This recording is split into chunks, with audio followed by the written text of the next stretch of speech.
Dear students, अस्सलाम वालेकुम। Welcome to fine for channel.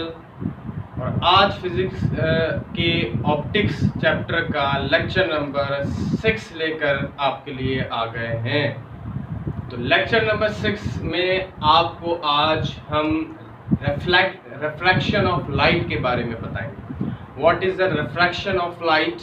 इसी तरह से लॉ ऑफ रिफ्रैक्शन भी हम इसी टॉपिक के अंदर पढ़ेंगे और इससे रिलेटेड जो टर्म्स हैं, जो कंडीशंस हैं, वो आपको बताएंगे। और साथ ही रियल एंड अपीरेंट डेप्थ का कॉन्सेप्ट भी आपको आज इसी जो है टॉपिक में बताएंगे। तो स्टे कनेक्टेड, कॉपी और पेन लेके अपने साथ बैठ जाए और नोट डाउन करते रहें। तो स्टार्ट करते हैं। Refraction of light, refraction of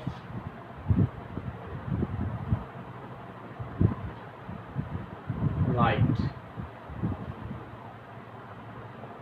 students, refraction of light किसे कहते हैं? जब लाइट जो है किसी एक मीडियम से दूसरे मीडियम में इंटर होती है, या फिर हम इस तरह कहें कि जब रेयर मीडियम से डेंसर मीडियम में इंटर होती है तो उसकी स्पीड डिक्रीज हो जाती है। स्पीड डिक्रीज होने की वजह से उसकी डायरेक्शन चेंज होती है और वो स्लाइटली बैंड हो जाती है टुवर्ड्स द नॉर्मल। इसको हम कहते हैं refraction of light.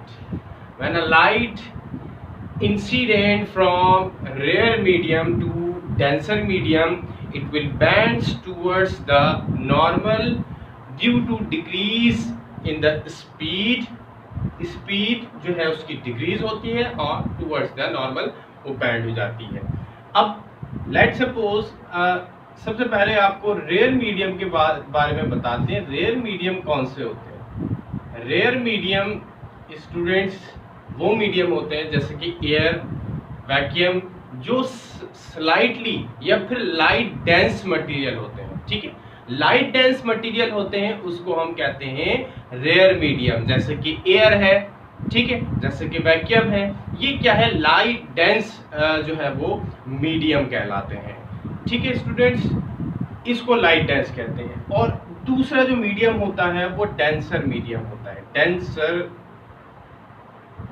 Medium, denser medium students, हम जो हाईली डेंस मटेरियल होते हैं जैसे कि water, glass and prism and so on, इससे इस तरह के जितने भी मटेरियल है ट्रांसपेरेंट, ठीक है, वो हाईली डेंस मटेरियल कहलाते हैं। वजह क्या होती है कि इसमें जब लाइट इंटर होती है तो इसकी हाईली और ऑप्टिकली डेंसर की वजह से इसमें लाइट जो है वो उसकी स्पीड डिक्रीज होती है और वो बैंड हो जाती है टुवर्ड्स द नॉर्मल। ठीक है स्टूडेंट, तो ये याद रखें कि जब लाइट डेंसर मीडियम में इंटर होगी, ठीक है, तो ऑप्टिकली डेंसर होना चाहिए। स्टूडेंट यहाँ पे एक बात याद रखिएगा कि एक होता है मास डेंसिटी और एक ऑप्टिकली डेंसर मीडियम होता है। तो मास डेंसिटी का यहाँ पे बिल्कुल ताल्लुक नहीं है। ठीक है स्टूडेंट्स, आप याद रखिएगा, मास डेंसिटी का इसमें ताल्लुक नहीं है। ये मटेरियल जो है ये ऑप्टिकली डेंसर है,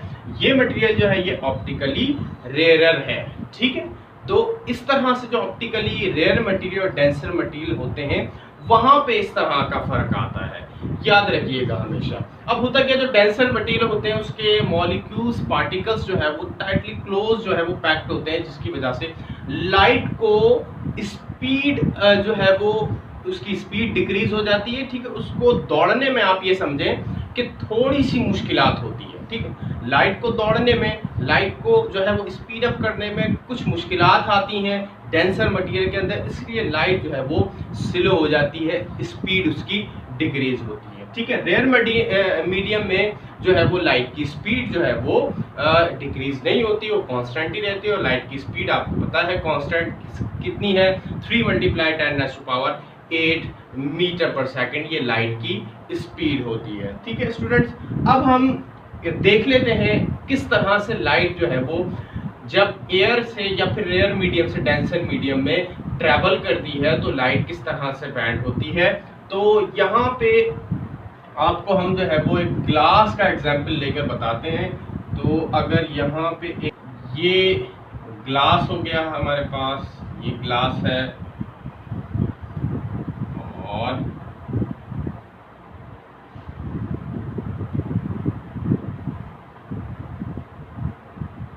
ये आप देख सकते हैं ये ग्लास है। लेट्स सपोज अब लाइट अगर इसमें इंटर होगी तो ये नॉर्मल होगा उसका, ये लाइट का नॉर्मल, ये नॉर्मल लाइट का। अब लाइट ऑब्लिकली, ठीक है, यहाँ पे किसी एंगल से आएगी, नॉर्मल के साथ एंगल बनाते हुए, और यहाँ पर जो है वो इस तरफ से बैंड हो जाएगी, ठीक है। अब आप देख सकते हैं यहाँ का एंगल और यहाँ के एंगल में कितना फर्क है, ठीक है। तो यहाँ से ये इसका जो एक्चुअल पाथ है, ठीक है, वहाँ पे लाइट नहीं जा रही, वहाँ से थोड़ा सा लाइट बैंड हो गई। अब जैसे ही इस मटेरियल में लाइट पहुँचेगी यहाँ पर, ठीक है, अब इससे इसको बाहर निकलना है, ग्लास से बाहर निकलना है इसको, ठीक है। तो जब ग्लास से बाहर ये लाइट जाएगी तो अब यहाँ पे नॉर्मल हो जाएगा, ये नॉर्मल हो गया, इसको कहते हैं नॉर्मल, ठीक है, ये नॉर्मल है। अब यहाँ पे नॉर्मल ये हो गया, लाइट को अब जो है वो ग्लास से बाहर आना है, तो अब ये अवे द नॉर्मल बैंड करेगी यहाँ पर, ठीक है, अवे द नॉर्मल। ये अब आप देख सकते हैं एंगल, ठीक है। तो अब आप यहाँ से देख लें कि जब ये मीडियम कौन सा है, एयर, और एयर मीडियम कौन सा होता है, रेयर, ठीक है, रेयर मीडियम होता है। ये ग्लास है, और ग्लास कौन सा मीडियम है, ठीक है, डेंसर मीडियम है, डेंसर मीडियम है। अब डेंसर मीडियम में लाइट इंटर की तो टूवर्ड्स द नॉर्मल बैंड हो गई। अब जब डेंसर से एयर में जाएगी, ठीक है, ग्लास से दोबारा एयर में जाएगी तो अवे द नॉर्मल बैंड करेगी। अब आप ये देख रहे हैं कि यहाँ से ये नॉर्मल से दूर चली गई लाइट है, ठीक है। तो ये रूल हमेशा याद रखें, when a light enters from rare to denser it will bend toward the normal, when a light enters from denser to rare it will away, ठीक है, bend away from the normal, ठीक है। तो इस तरह से बैंड होती है। अब यहाँ पे जो लाइट बैंड हो रही है स्टूडेंट्स ग्लास में, ये बैंड उसके रेफ्रैक्टिव इंडेक्स के ऊपर कर रही है, यानी कि जो लाइट बैंड होती है इसका बैंड होना उसके रेफ्रैक्टिव इंडेक्स पे इन्हिसार करता है, उसके रेफ्रैक्टिव इंडेक्स पे डिपेंड करता है। जितना रेफ्रैक्टिव इंडेक्स होगा लेट्स वो कितना है, ग्लास का रेफ्रैक्टिव इंडेक्स है होता है 1.5, रेफ्रैक्टिव इंडेक्स n से हम रेफ्रैक्टिव इंडेक्स को रिप्रेजेंट करते हैं, ठीक है। और एयर का रेफ्रैक्टिव इंडेक्स कितना होता है, एयर का, ठीक है, ये ग्लास का हो गया, ग्लास का रेफ्रैक्टिव इंडेक्स, और ये एयर का कितना होता है, एयर का 1 होता है। एयर का रेफ्रैक्टिव इंडेक्स, इसी तरह से वाटर का भी रिफ्रैक्टिव इंडेक्स है, वाटर भी ऑप्टिकली डेंसर है 1.33, ये वाटर का है। इसी तरह से आइस भी ऑप्टिकली डेंसर होता है लेकिन स्लाइटली होता है, बहुत लाइट होता है, ठीक है। तो उसका भी ऑप्टिकली डेंसर जो है रिफ्रैक्टिव इंडेक्स है, तो वो कितना है, वाटर से स्लाइटली कम है उसका 1.31, और ये आइस का रेफ्रैक्टिव इंडेक्स हो गया। तो ये रेफ्रैक्टिव इंडेक्स n से इसको रिप्रेजेंट करते हैं। अब आप देख रहे हैं ग्लास का रेफ्रैक्टिव इंडेक्स इन सब में सबसे ज्यादा है, तो लाइट जो बैंड होगी टुवर्ड्स द नॉर्मल सबसे ज्यादा ग्लास के अंदर होगी, देन किस में होगी, वाटर के अंदर।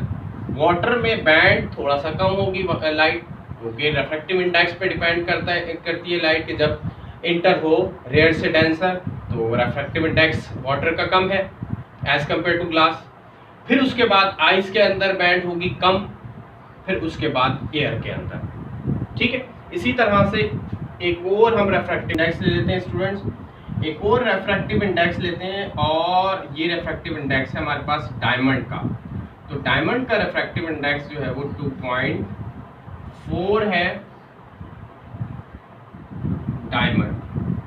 डायमंड का रिफ्रैक्टिव इंडेक्स 2.4 है, यानी कि ऑप्टिकली बहुत ज़्यादा डेंसर है, ठीक है, जिसकी वजह से लाइट सबसे ज़्यादा बैंड डायमंड के अंदर होगी। ठीक है स्टूडेंट्स, तो ये जो है वो लाइट का रिफ्रैक्शन है ग्लास के अंदर किस तरह होगा। रेयर मीडियम किसे कहते हैं, डेंसर मीडियम किसे कहते हैं। जब लाइट रेयर मीडियम से डेंसर मीडियम में जाएगी कहाँ बैंड होगी, towards the normal. Denser medium से रेयर मीडियम में जाएगी कहाँ बैंड होगी, away the bands away the normal. ठीक है, अब आपको फॉर्मूला बताते हैं रेफ्रैक्टिव इंडेक्स का फॉर्मूला, और उसको जो है वो रेफ्रैक्टिव इंडेक्स या फिर आप जो है वो स्पीड कैसे जो है वो उस मीडियम में कैलकुलेट कर सकते हैं, किस फॉर्मूले के। Students, formula for refractive index आपको बता रहे हैं, और ये बराबर है C डिवाइडेड बाय V। ठीक है, इस तरह से ये फॉर्मूला बनता है। इसको जो है वो कहीं कहीं पे ये फॉर्मूला इस तरह भी होता है, N equal to V1 divided by V2। ठीक है, तो बेसिकली आपने बस ये समझना है कि C क्या है, speed of light in air है, ठीक है, या फिर वैक्यूम है। नॉर्मली तौर पर स्टूडेंट्स वैक्यूम और एयर के अंदर हम speed of light same he consider करते हैं, ठीक है, क्योंकि एयर जो है वो ऑप्टिकली जो है वो रेयर मीडियम होता है, इस वजह से जो है स्पीड ऑफ लाइट जो है वो कांस्टेंट कंसीडर करते हैं, 3 × 10⁻⁸ मीटर पर सेकेंड। तो इसी तरह से अगर इस फॉर्मूले में देखें तो V1 जो है वो speed of light in air हो जाएगा, और V2 जो है वो speed of light in any medium, any denser medium. इसी तरह से यहाँ पे V किसको रिप्रेजेंट कर रहा है, speed of light in any medium. ठीक है, तो जब स्पीड जो लाइट जो है वो एयर से किसी भी डेंसर मीडियम में इंटर होगी तो उसकी डायरेक्शन चेंज हो जाएगी, ठीक है, वो बैंड हो जाएगी, ठीक है, उसकी स्पीड डिक्रीज होने की वजह से। ठीक है, तो यहाँ पे अब हम सबसे पहले लेते हैं कि जब लाइट जो है वो एयर से ग्लास के अंदर जा रही हो, जैसा कि डायग्राम में मैंने आपको बताया, तो हम स्पीड कैसे कैलकुलेट कर सकते हैं ग्लास के अंदर लाइट की। तो लेट सपोज इसका फॉर्मूला सबसे पहले रीअरेंज करते हैं। Let suppose C speed of light in air, C is speed of light in air, ठीक है, और V जो है speed of light in glass. ठीक है, तो V जो है हम glass, V is speed of light in glass. अब ये फॉर्मूला ले लेते हैं, इसको हम रीअरेंज करेंगे। ग्लास के लिए रेफ्रैक्टिव इंडेक्स सबसे पहले लिखेंगे हम, refractive index for glass N equal to 1.5। तो अब फॉर्मूले में अगर हम ये वैल्यू पुट कर दें, N equal to C divided by V, अब C की वैल्यू कांस्टेंट है, ठीक है, और यहाँ पे हम V रखते हैं और यहाँ पे N ले जाते हैं। V को कैलकुलेट करना है, N मालूम है, तो अब C N रेफ्रैक्टिव इंडेक्स कितना होता है 1.5, ठीक है, V। अब स्टूडेंट्स इस रिलेशन से हमें क्या समझ में आ रहा है, इस रिलेशन से आप गौर करें, इसी से ही बाकी मीडियम की भी स्पीड ऑफ लाइट आप ऑब्जर्व कर सकते हैं कि अब C से स्पीड ऑफ लाइट से 1.5 डिवाइड हो गया। It means the speed of light 1.5 times lesser in glass. Clear है, speed of light in glass is 1.5 lesser, ठीक है, देन एयर। अब एयर से 1.5 टाइम्स कम है ग्लास के अंदर स्पीड, ठीक है। अब इसको अगर कैलकुलेट करते हैं तो 3 × 10⁻⁴ 8 डिवाइडेड बाय 1.5, तो ये अप्रोक्सीमेटली जो स्टूडेंट्स ये स्पीड निकलती है 2.3 10⁸ मीटर पर second. Students law of refraction की बात कर लेते हैं। लॉ ऑफ रिफ्रैक्शन क्या है? लॉ ऑफ रिफ्लेक्शन हमने आपको जो है वो रे ऑप्टिक्स के फर्स्ट लेक्चर में ही आपको बता दिया था कि रिफ्लेक्शन जो है वो किस तरह होता है। जब कोई मीडियम रिफ्लेक्टिंग मीडियम होता है तो उसमें रिफ्लेक्शन होता है, ठीक है। तो रिफ्रैक्शन ट्रांसपेरेंट मटेरियल के अंदर होता है कि जब मीडियम ट्रांसपेरेंट हो तो फिर लाइट एक मीडियम से दूसरे मीडियम में जब ट्रैवल करती है तो लाइट जो है वो बैंड हो जाती है, ठीक है। इसी को हम रिफ्रैक्शन कहते हैं। अब इसके जो है वो पर्टिकुलर लॉ है, ठीक है, जो है वो पर्टिकुलर लॉ है इसका, ठीक है।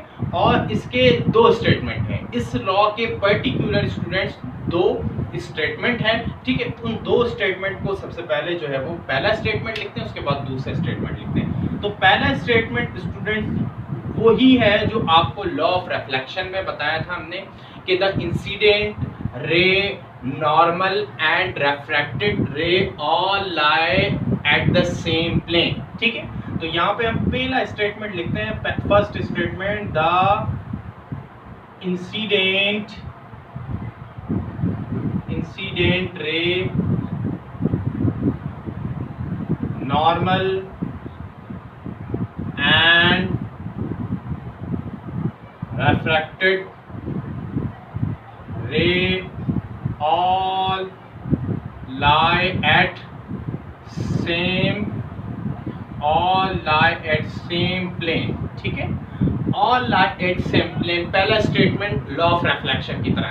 दूसरा स्टेटमेंट इसका चेंज है। दूसरा स्टेटमेंट क्या होगा कि द रेशियो ऑफ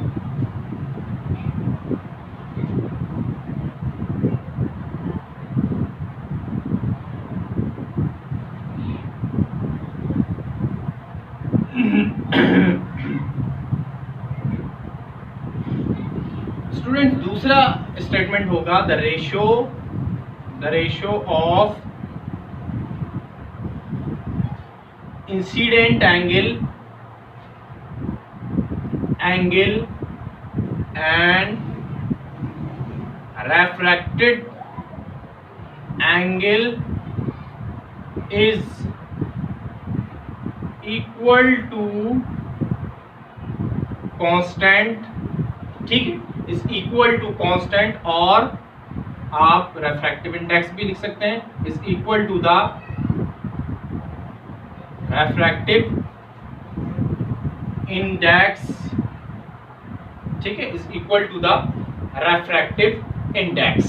अब इसको अगर फॉर्मूला के तहत लिखना चाहें तो इस तरह से लिख सकते हैं, N equal to sine of angle 1 divided by sine of angle 2, ठीक है।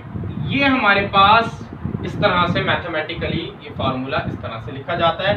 And this formula is known as Snell's law. This is called Snell's law.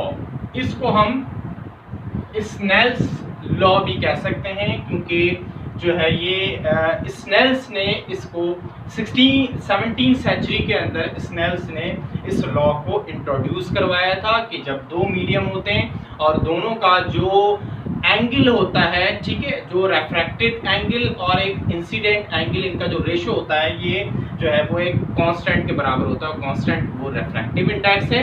अगर इसी फॉर्मूले को हम अगर एब्सोल्यूट रेफ्रैक्टिव इंडेक्स में लिखना चाहें, इफ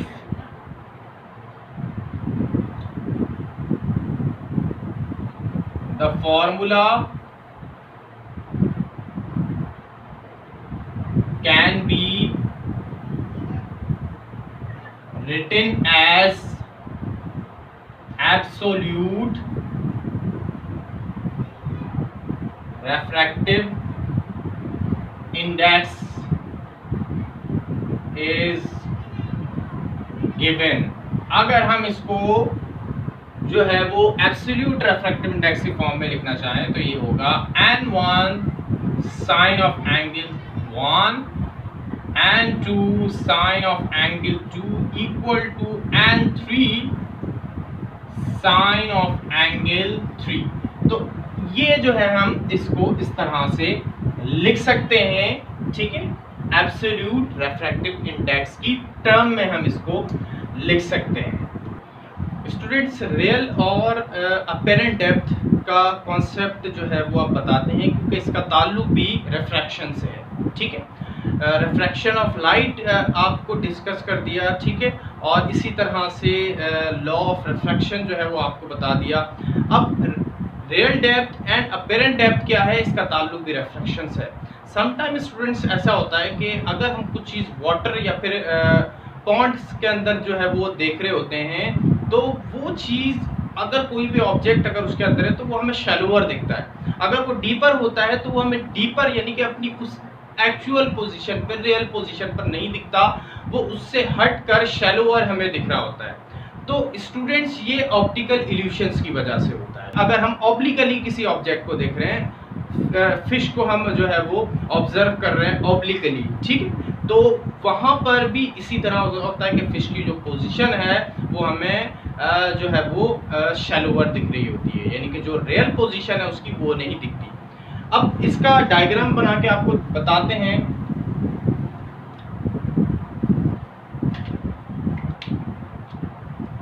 लेट्स सपोज कि यहाँ पे जो है वो ये इस तरह से वाटर है, ठीक है, और यहाँ पर जो है हमने किसी चीज को ऑब्जर्व करना है, ठीक है। इसको हम इस तरह से बनाते हैं कि ये वाटर है, ठीक है, और यहाँ से हमने अगर किसी चीज को ऑब्जर्व करना है, लेट्स सपोज यहाँ पे अगर कोई ऑब्जेक्ट रखा हुआ है, ठीक है, इस तरह से वाटर की इस पॉइंट पर, इसको हम कहते हैं कि यहाँ इस सरफेस से लेकर और यहाँ तक ये है D1 यानी कि डेप्थ 1, ठीक है, और इस सरफेस तक। अब यहाँ से होता क्या है, लाइट रे ऐसे आती है, ठीक है, एक लाइट रे ऐसे आ रही है, ठीक है, ऐसे आ रही है, ठीक है, वर्टिकली, सरफेस के वर्टिकली आ रही है। अब यहाँ से इसके ऊपर रिफ्लेक्ट होगी और हमें यहाँ पर ये ऐसे दिखाई देगी। अगर हम इसको यहाँ से ऑब्जर्व कर रहे हैं तो हमें यहाँ पर ये इस तरह से ये ऑब्जेक्ट जो है वो दिखाई देगा। इसकी एक्चुअल पोजीशन तो यहाँ पर है, लेकिन इस तरह से ये ऑब्जेक्ट जो है वो इतना शैलोअर हमें दिखाई देगा यहाँ पर। अब आप देख सकते हैं यहाँ से भी अगर नॉर्मल बनाया जाए तो ये नॉर्मल से इसका एंगल, ठीक है, लाइट रे जब वाटर से एयर में जाएगी तो अवे द नॉर्मल बैंड करेगी, ठीक है, और यहाँ से आप अगर इस लाइट रे से चाहें तो इसका एंगल ऑफ इंसिडेंट बना लें, ठीक है, क्योंकि ये एक्चुअली लाइट रे थी लेकिन ये ऑब्लिकली आ रही है, ठीक है, नॉर्मल के पैरेलल आ रही है, तो लिहाजा यहाँ से जो एंगल बनेगा इसका स्लाइड रे से बनेगा, ठीक है, ये डाइवर्ट नहीं होगी, ये स्ट्रेट जो है वो हो जाएगी। अब इसकी एक्चुअल पोजीशन हमें इस जगह दिख रही है। अब यहाँ से अगर हम लेते हैं, ये इसकी एक्चुअल पोजीशन है, तो ये हो जाएगा हमारे पास D2, ठीक है स्टूडेंट। ये है एक्चुअली यहाँ पर इस जो है वो ब्लॉक का पोजीशन यहाँ है, लेकिन ये ब्लॉक हमें शैलोअर दिख रहा है, D2 डेप्थ पे दिख रहा है। ये रिफ्रैक्शन की वजह से हो रहा होता है, ठीक है, रिफ्रैक्शन की वजह से होता है। अब अगर हम इसका फॉर्मूला बनाना चाहें तो इसका फॉर्मूला बन जाएगा n equal to D1 divided by D2, ठीक है students, D1 divided by D2। अब n क्या है, रेफ्रैक्टिव इंडेक्स ऑफ वाटर, जिसमें जिस मीडियम में हमें इस तरह का इल्यूशन दिख रहा है उसका रेफ्रैक्टिव इंडेक्स, ठीक है, और D1 क्या है हमारे पास, ये डेप्थ है, रियल डेप्थ, इसको आप रियल डेप्थ भी कह सकते हैं, D1 रियल डेप्थ, ठीक है, और D2 है अपीयरेंट डेप्थ, अपीयरेंट डेप्थ। तो इस तरह से स्टूडेंट्स ये जो है वो हो रहा होता है ये फिनोमिना, और आप इसको इस फॉर्मूले से कैलकुलेट कर सकते हैं। अगर आपको D1 पता है, D2 आपसे मालूम किया गया है, तो वाटर का रिफ्रैक्टिव इंडेक्स आप D1 से डिवाइड कर दें, आपको कैलकुलेट हो जाएगा। इसी तरह से अगर, ठीक है, आपसे D2 मालूम करने का कहा गया है, D1 मालूम करने का कहा गया है, तो फिर D2 और रिफ्रैक्टिव इंडेक्स दोनों को आप मल्टीप्लाई करवा दें, इसका आंसर जो है वो आपको कैलकुलेट हो जाएगा, ठीक है। फिश के एग्जाम्पल लेते हैं हम। एग्जाम्पल्स ऑफ फिश, ठीक है। अब लेट सपोज के ये वाटर है, वाटर का सरफेस है, ठीक है। अब यहां पर लेट सपोज थोड़ा सा, ठीक है, यहां पर ये एक फिश मौजूद है, ठीक है, और ये इसका नॉर्मल है। यहां से हम इसको ऑब्जर्व कर रहे हैं, यहां से इसको ऑब्जर्व कर रहे हैं, ठीक है। तो ये लाइट रे ऐसे, और ये बैंड हो जाएगी इस तरफ, ठीक है, इस तरफ बैंड हो गई। अब यहां से लाइट रे सीधी, और एक और जो फिश बनाते हैं हम इस तरह से,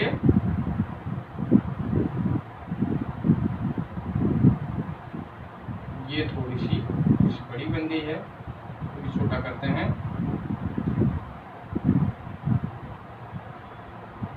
ठीक है।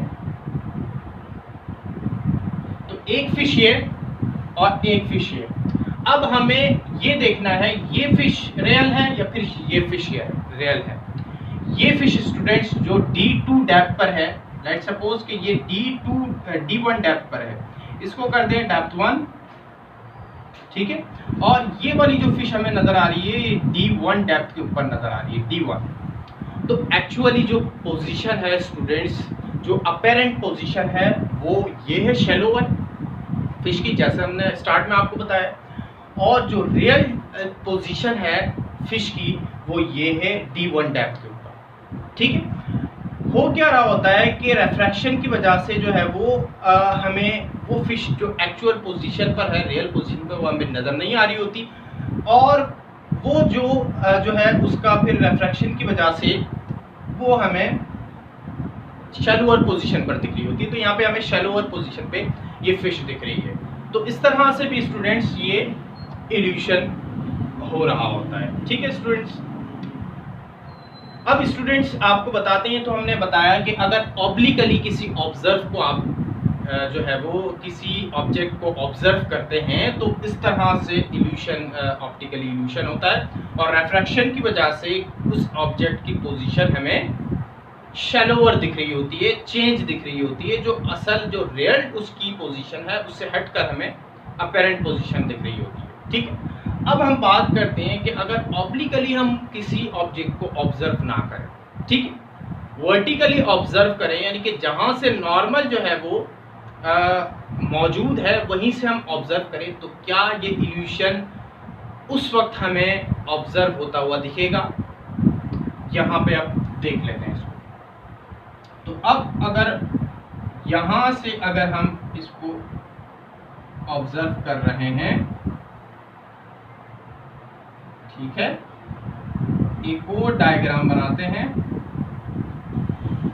और अब हम इसको यहाँ से ऑब्जर्व कर रहे हैं, और ये वाटर है,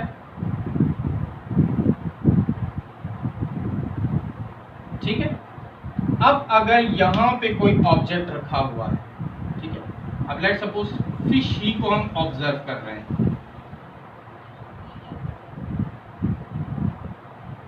ठीक है, तो अब जो फिश की पोजीशन है, ठीक है, ये मैं कोशिश कर रहा हूं कि बिल्कुल जो है एग्जैक्ट आपको इसका डायग्राम दिख जाए वर्टिकली। ठीक है, अब यहां से हम ऑब्जर्व कर रहे हैं, तो अब देखें ये लाइट रे इसके ऊपर ऐसे जा रही और इसी डायरेक्शन से वापस बैक हो रही और हम इसको ऑब्जर्व कर रहे हैं। अब आप देखेंगे जो नॉर्मल होता है वो भी ऐसे वर्टिकल होता है। ठीक है, नॉर्मल सरफेस के कैसे होता है, ऐसे वर्टिकल होता है। अब ऑब्जर्व हम इसी तरह से नॉर्मल की पोजीशन पर उसको कर रहे हैं। अब जो इंसिडेंट एंगल है स्टूडेंट्स वो क्या होगा, जीरो।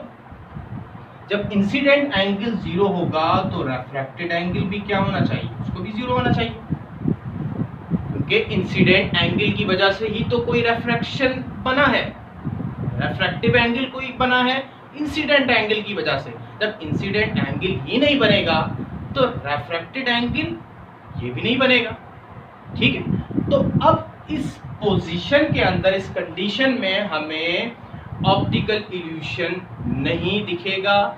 जो फिश की पोजीशन रियल अगर डेप्थ पर है, रियल पॉइंट पर है, तो वो पॉइंट हमें रियल ही दिखेगा। ठीक है, अब कोई इल्यूशन हमें दिखाई नहीं देगा।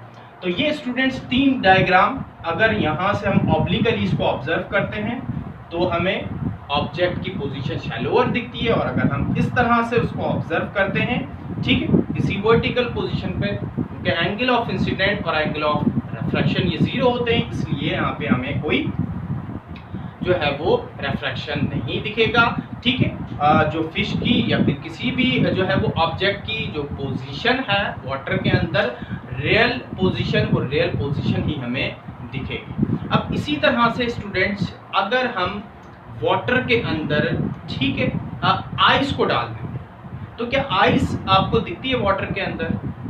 आइस स्टूडेंट्स दिखती है, लेकिन स्लाइटली।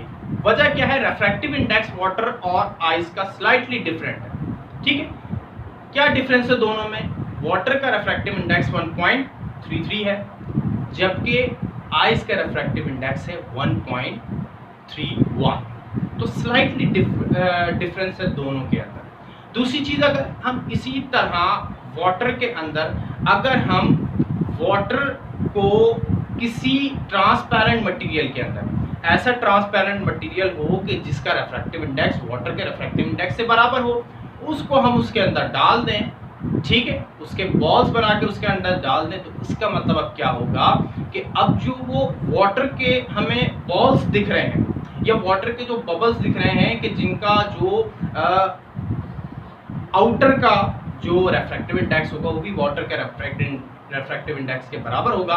तो अब यहाँ पर भी हमें वो वाटर के जो ड्रॉप्स होंगे या वाटर के बॉल्स होंगे वो हमें नहीं दिखेंगे। ठीक है, वाटर के ड्रॉप्स जो है वो किसी ऑब्जेक्ट में जो है वो डाल बना के और वाटर के अंदर जो है वो आप डाल दें। ठीक है, इसी तरह से जो वाटर जो है उसके ड्रॉप अगर जो है वो किसी हम सैंपल के अंदर डाल दें जिसका सैंपल का रिफ्रैक्टिव इंडेक्स वाटर के रिफ्रैक्टिव इंडेक्स के बराबर होगा, तो वहां पर भी हमें इस तरह का रिफ्रैक्शन नहीं दिखेगा, क्योंकि रिफ्रैक्टिव इंडेक्स सेम है।